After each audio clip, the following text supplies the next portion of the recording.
Mesdames, Messieurs, bonsoir et bienvenue aux 19h de ce 11 octobre à la une de l'actualité. Le président de la République, Ahmed Tebboune, a reçu un appel téléphonique du chancelier allemand Olaf Scholz.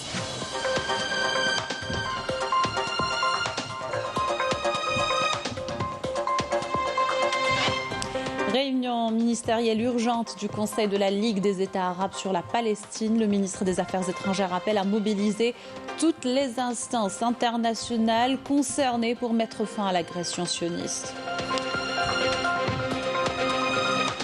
Les bombardements et attaques de l'occupation sur Gaza et les territoires palestiniens font plus de 1000 victimes et 5000 blessés. La situation déjà précaire est rendue insoutenable par le blocus total. Le point tout à l'heure.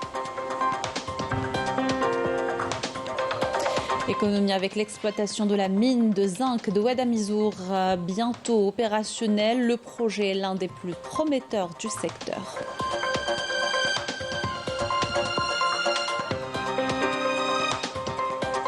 Puis reportage dans ce journal sur la culture du café Achlef, une expérience tentée pour la première fois dans la région et qui pourrait donner des résultats intéressants.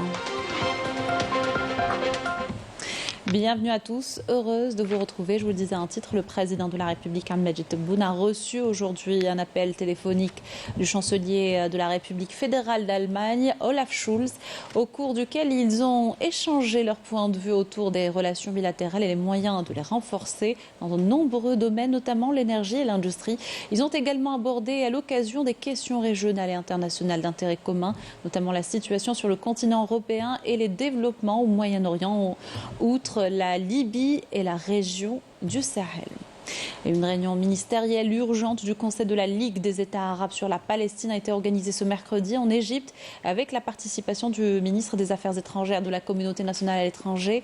Lors de son intervention, Ahmed Attaf a affirmé que les Palestiniens font face à une agression abjecte de l'occupation sioniste au moment où l'ONU et l'Union européenne annoncent que le blocus inhumain imposé sur Gaza est en contradiction avec le droit international. Une situation marquée par la perpétration de crimes de guerre et contre l'humanité. Attaf a affirmé également que cette situation impose à la Ligue arabe de mobiliser toutes les instances internationales, notamment juridiques, toutes les instances concernées pour mettre fin à ces viles pratiques. Et peu avant le début des travaux de la réunion ministérielle arabe d'urgence, le ministre des Affaires étrangères Ahmed Attaf a tenu des concertations bilatérales avec le secrétaire général de la Ligue arabe, Ahmed Aboul Gheit, et s'est entretenu avec ses homologues syriens et yéménites.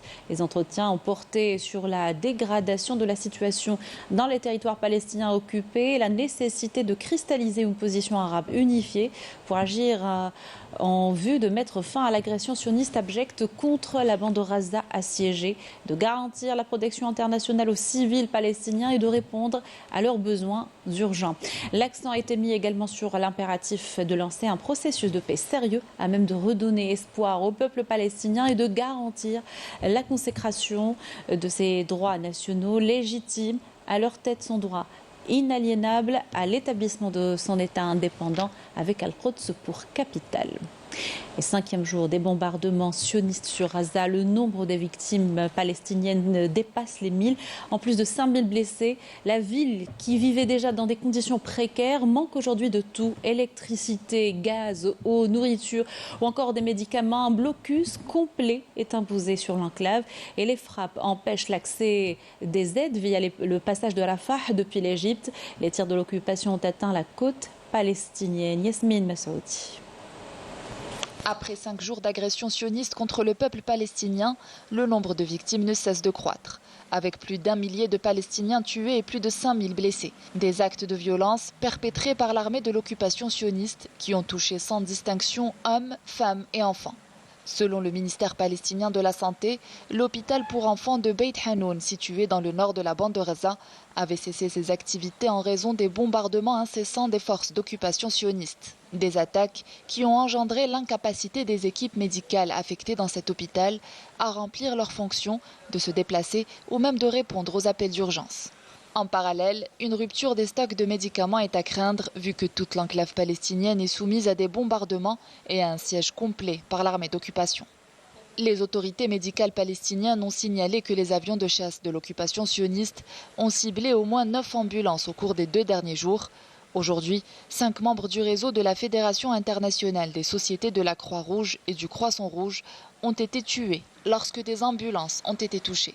D'autre part, l'Office de secours et de travaux des Nations Unies pour les réfugiés de Palestine, dans le Proche-Orient, a annoncé la mort de 9 de ses employés lors de frappes aériennes de l'aviation de guerre sioniste contre la bande de Gaza. Une escalade de violence qui met en danger la capacité des équipes médicales à fournir des soins de première nécessité aux victimes et qui mettent à mal le travail des organisations humanitaires. Coupant sciemment la route à toute aide apportée à la population gazaoui, livrée à elle-même sous les feux des bombardements de l'armée d'occupation. Le représentant palestinien auprès des Nations Unies, Riyad Mansour, a qualifié de génocide les bombardements par l'entité sioniste de la bande de Gaza et son intention d'imposer un siège complet à l'enclave palestinienne. Et on reste à Gaza où vit Ziad Meddour, professeur de littérature française à l'université d'Al-Aqsa. Il revient sur son quotidien cauchemardesque. On écoute. Le quotidien sur les bombes est très difficile parce qu'il y a des scènes de panique, de peur, de crainte, d'inquiétude pour la population. Surtout que l'aspect humanitaire, il y a un manque d'électricité. On a seulement 2 heures d'électricité par jour. Par conséquent, il n'y a pas d'eau, il n'y a pas d'internet. Mais on s'adapte, la population, on essaie de s'adapter avec le contexte très difficile voulu par l'occupation sioniste. Pour les bombardements, on a toutes les 3-4 minutes des bombardements. Il y a 1600 raids israéliens en 4 jours, donc les infrastructures civiles sont touchées. Presque 10 000 maisons qui ont été endommagées, 1 000 maisons qui ont été détruites totalement, sans oublier les mosquées, les universités, les écoles, les jardins d'enfants, les puits, les usines, les associations. Et donc, je pense que l'objectif israélien, c'est de briser la volonté de cette population palestinienne attachée à sa terre, malgré donc, le blocus qui dure depuis 16 ans et malgré 4 nouvelles agressions israéliennes. Pour nous, toute forme de résistance est légitime, y compris la résistance militaire armée. Il y a plusieurs formes de résistance en Palestine, la résistance politique, l'offensive diplomatique, la résistance par l'éducation, la résistance par la non-violence et la résistance militaire qui est légitime. Nous sommes un peuple occupé, le droit international il nous donne l'occasion à résister par tous les moyens. Il y a un sentiment de colère contre la communauté internationale officielle qui ne bouge pas pour ni moi arrêter l'agression et pour appliquer le droit international. Mais tant que la communauté internationale ne bouge pas, le gouvernement d'extrême droite israélien va continuer donc ces attaques sanglantes contre les civils de Gaza. Et nous sommes convaincus que la solution politique arrivera finalement. Voilà pour ce volet consacré à la situation en Palestine. Nous ferons de nouveaux points. Le point lors de nos prochains rendez-vous de l'information. Dans le reste de l'actualité, poursuite des débats autour de la déclaration de politique générale du gouvernement présentée mardi par le Premier ministre Ayman Abdelrahman. La séance plénière présidée par Brahim Bourali a été consacrée aux interventions des députés. Celles-ci se poursuivront jusqu'à dimanche. Le Premier ministre devra rendre sa réponse lundi. Le secteur minier occupe une importante part dans le plan d'action du gouvernement. L'un des projets prometteurs, celui d'exploitation de zinc et de plomb, Tala Hamza Oued-Amizour à Béjaïa. Il entrera en exploitation prochainement, nous dit Ayadahou et Yasmine Massoudi. Au cœur de ces montagnes imposantes, à une quinzaine de kilomètres au sud-ouest de Béjaïa, d'importantes ressources naturelles ont été découvertes, notamment entre les communes d'Amizour et de Tala Hamza, où se trouve cette mine de zinc et de plomb. Ce gisement est situé à une profondeur de 600 mètres pour une épaisseur de 250 mètres. Ce projet se divise en 3 étapes distinctes. La phase des travaux, d'une durée d'environ 2 ans, la phase d'exploitation et enfin la phase de restauration. La mine s'étend sur 234 hectares, avec des réserves d'exploitation estimées à 34 millions de tonnes. La production annuelle atteint les 170 000 tonnes de concentré de zinc, ce qui place l'Algérie parmi les premiers pays au monde en termes de réserves en cette ressource. Un projet stratégique qui présente une dimension économique associée à des objectifs de développement social en faveur des jeunes de la région. Son lancement devrait aboutir à la création de plus de 700 emplois directs et 4000 emplois indirects au profit des universitaires et des diplômés des centres de formation de la région. C'est une grande chance de travailler ici en tant qu'ingénieur. C'est également une aubaine pour nos étudiants de faire leur stage ici. Avant, ils devaient se déplacer dans d'autres wilayas. À terme, la mine emploiera 750 ouvriers et créera 4000 emplois indirects qui concernent le transport, la restauration et l'hôtellerie. Les emplois indirects, c'est-à-dire les transporteurs, les restaurants, les hôtels. L'Algérie entre dans une nouvelle ère en adoptant une approche différente pour promouvoir son secteur minier, tout en transformant sa perspective sur l'investissement. En privilégiant la production de produits finis à haute valeur ajoutée, le pays ouvre la voie vers une économie puissante et élabore une nouvelle feuille de route pour son développement. Dans le même domaine, la mine de Garage Billet à Tindouf est l'une des exploitations les plus importantes du pays. Les établissements de la formation professionnelle de la région adaptent d'ailleurs leur programme pour accompagner l'essor du projet Maya Kharfi Malika Bellel. Natif de la région de Rajbilet, Mohamed et ses camarades ont choisi de suivre une formation adaptée à leur environnement socio-économique local. En effet, de nouvelles spécialités sont enseignées au centre de formation professionnelle de Tindouf pour répondre aux besoins du marché de travail local après le lancement de l'exploitation de la mine de Rajbilet dans la wilaya de Tindouf.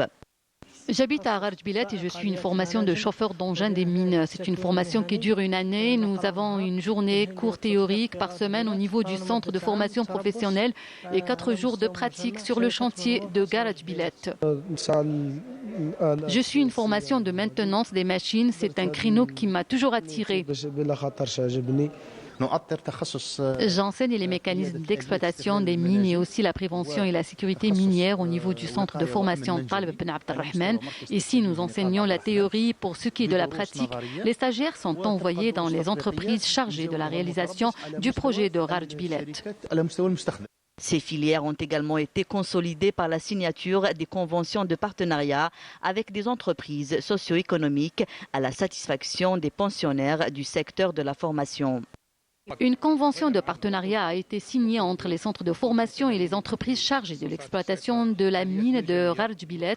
Les stagiaires du centre de formation recevront une formation théorique au niveau du centre et une formation pratique au niveau des entreprises chargées de la réalisation du projet de Rajbilet. Ces formations concernent deux spécialités qui sont chauffeur d'engins miniers et la prévention et la sécurité minière. Ces nouvelles spécialités contribueront à fournir au marché local une main-d'œuvre qualifiée qui peut facilement intégrer le monde du travail. Et on fait le point sur la réhabilitation de la route nationale 25 dans son tronçon liant Tizi Ouzou à Bouira, un projet très attendu des habitants et qui permettra de fluidifier la circulation. Les travaux ont atteint un niveau avancé, nous dit l'Khdar Kawen, commentaire de Yannis Saïd Belkras. Soulagés, les usagers de la RN25 reliant la wilaya de Tizi Ouzou à Bouira n'ont pas manqué d'exprimer leur satisfaction quant au lancement des travaux de réhabilitation, de soutènement et de pose de revêtement sur ce tronçon de 5 km, longtemps considéré comme un point noir par les conducteurs. Je fais plus de 3 heures de route pour parcourir une distance de 20 km seulement à partir de Zouadia. Je suis obligé de refaire la suspension chaque mois. Par exemple, là, je suis obligé de rouler en première ou deuxième vitesse à cause de l'état de la route. Vraiment, c'est quelque chose de formidable. C'est vraiment formidable. Ça va réduire la pression que l'on subit au quotidien en empruntant cette route. Et on a mis tous les moyens d'acquis. Nous avons mobilisé tous les moyens nécessaires afin d'achever ce projet dans les délais impartis. Nous prévoyons de le livrer avant la fin de l'année en cours. Le taux d'avancement est actuellement de 35%. Ce projet a été lancé dans le cadre du programme sectoriel centralisé. Une enveloppe financière de 122 millions de dinars lui a été allouée. Les travaux sont également en cours pour la réalisation d'une voie de 3 km permettant de contourner la ville de Dra al-Mizan et de mettre fin au calvaire quotidien des automobilistes harassés par les bouchons. Nous sommes heureux de savoir que les travaux sont en cours sur ce tronçon. C'est une excellente chose pour nous. Ça va nous faciliter la vie.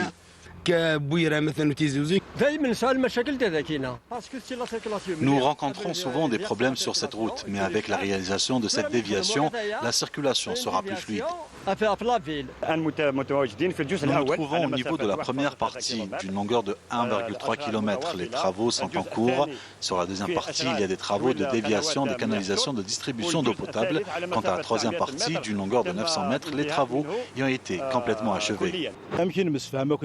Nous espérons livrer le projet d'ici la fin de l'année en cours. D'ici la fin de l'année 2023, Inch'Allah, on va livrer. Ces projets auront un impact positif sur l'activité socio-économique dans la région, notamment avec l'ouverture du tronçon autoroutier reliant la wilaya de Tizi Ouzou à l'autoroute Est-Ouest, très attendue par les usagers de la route. Agriculture avec cette nouvelle expérience à Schleuf. Un exploitant s'est lancé dans la culture du café après des tentatives concluantes sur des fruits tropicaux. La production est attendue pour novembre. Ces résultats permettront de déterminer la variété cultivable dans la région. Reportage de Naïm Alouali. À Bouzraïa, près de Schleuf, est menée une expérience unique. Un jeune ingénieur a fait pousser des grains de café qui ont donné des plants qui eux-mêmes ont poussé en arbustes. La caféculture, après des essais à des plantes tropicaux exotiques comme les papayas, les kiwanous, plusieurs plantes. J'ai acheté centaines de graines. Les magasins d'agriculture. Après, on a essayé. Résultat, ça fait la germination, les stades de germination, stade de croissance, stade de floraison. Actuellement, on a le stade de production. في المواد نوفمبر. Ce technicien est venu me voir me demandant s'il pouvait exploiter cette terre pour la culture du café. J'ai tout de suite accepté en lui demandant s'il avait besoin d'1-2 hectares.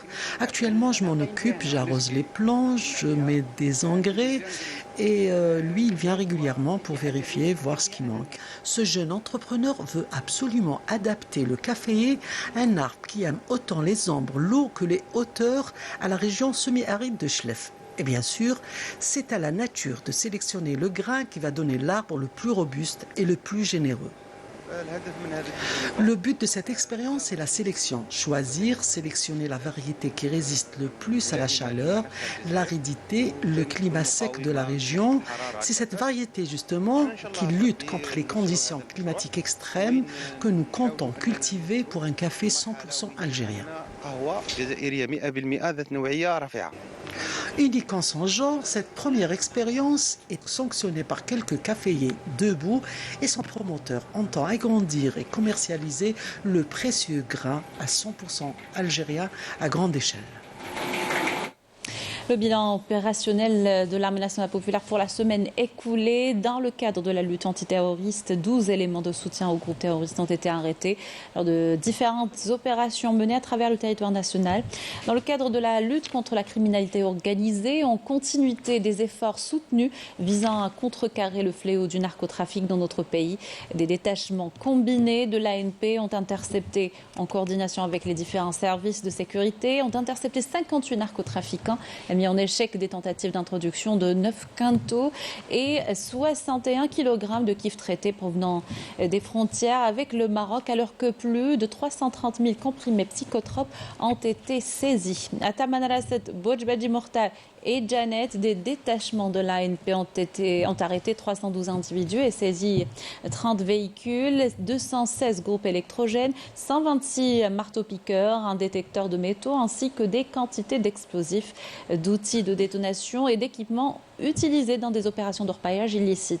Par ailleurs, 28 autres individus ont été interceptés et 14 fusils de chasse, 2 pistolets automatiques, plus de 17 000 litres de carburant, 18 quintaux de tabac, 11 tonnes de denrées alimentaires destinées à la contrebande et la spéculation et 16 800 unités de diverses boissons ont été saisies lors d'opérations distinctes à travers le territoire national.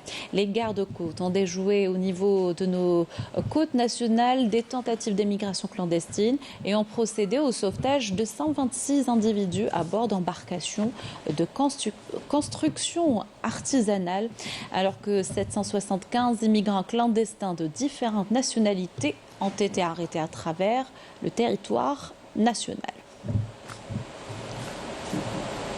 Et cette annonce de la Sûreté nationale, le dénommé Belhassani Yacoub a été extradé aujourd'hui de Francfort. Il est arrivé escorté par des agents de police à bord d'un avion d'Air Algérie à l'aéroport d'Alger. Il est à rappeler que Belhassani fait l'objet de plusieurs mandats d'arrêt internationaux. Son arrestation est le fruit d'une coordination entre les différents services de sécurité algérienne ainsi que le rôle actif de la diplomatie algérienne.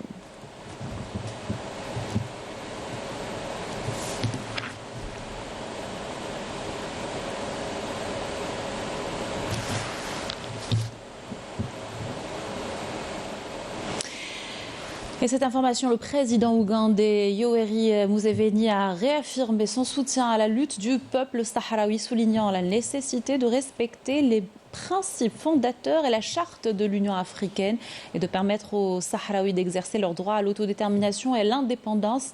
Le chef de l'État ougandais s'est exprimé lors d'une rencontre avec le ministre des Affaires étrangères sahraoui Mohamed Sidati en sa qualité d'envoyé spécial du président de la République arabe sahraoui démocratique, secrétaire général du Front Polisario Brahim Ghali. Un mot de sport, football, l'équipe nationale algérienne affrontera son homologue capverdienne avec l'intention de gagner avec l'art et la manière en match amical prévu demain au stade Chahid Hamlaoui de Constantine. Ce sera à partir de 20h. Smaïl Belkhaidia pour les détails.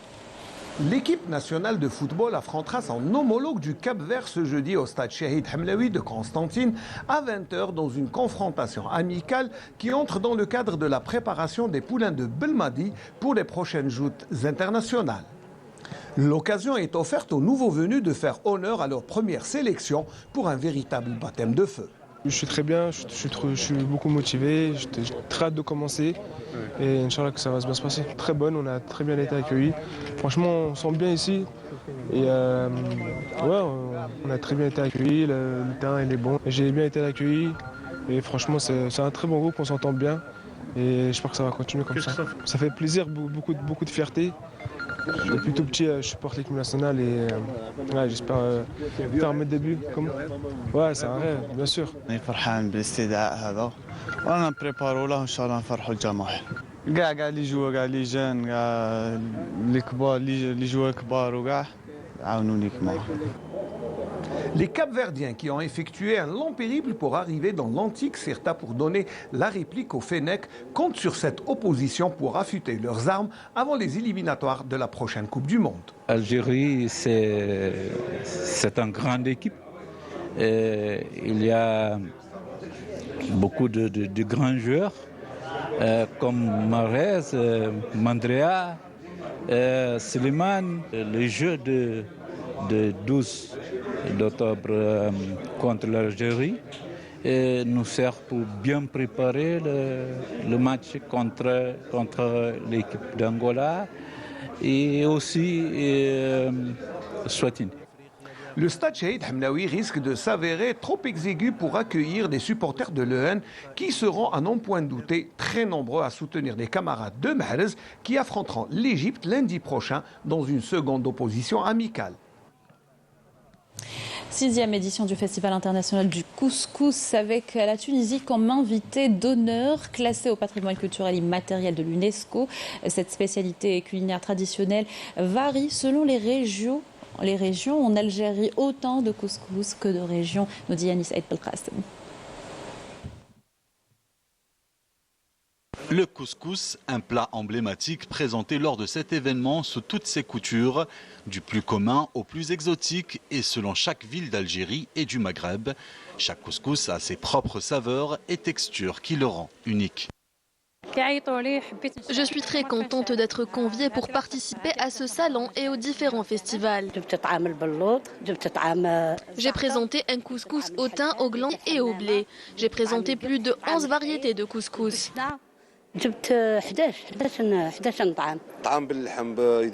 J'ai présenté un couscous à la viande et au poulet.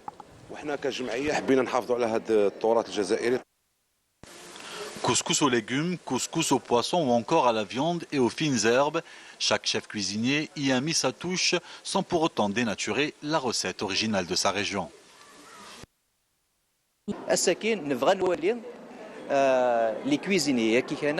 Nous sommes réunis aujourd'hui pour choisir un couscous ou plutôt le meilleur couscous, tout en se référant à nos sources et à nos origines. Un couscous algérien.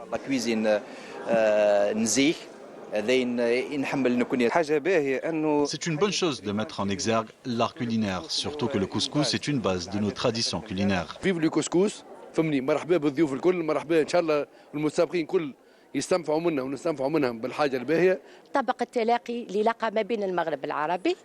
C'est le plat qui réunit le Maghreb. Comme nous le savons, le couscous est le plat qui réunit toutes les familles algériennes dans les différentes occasions. في الجمعة. Le couscous, une spécialité culinaire, partie intégrante de la culture algérienne. Il est également un symbole de partage et de fraternité, un patrimoine culinaire qu'il faut absolument préserver pour les générations à venir. Voilà qui termine notre journal. Merci de l'avoir suivi. Excellente soirée sur Canal Algérie.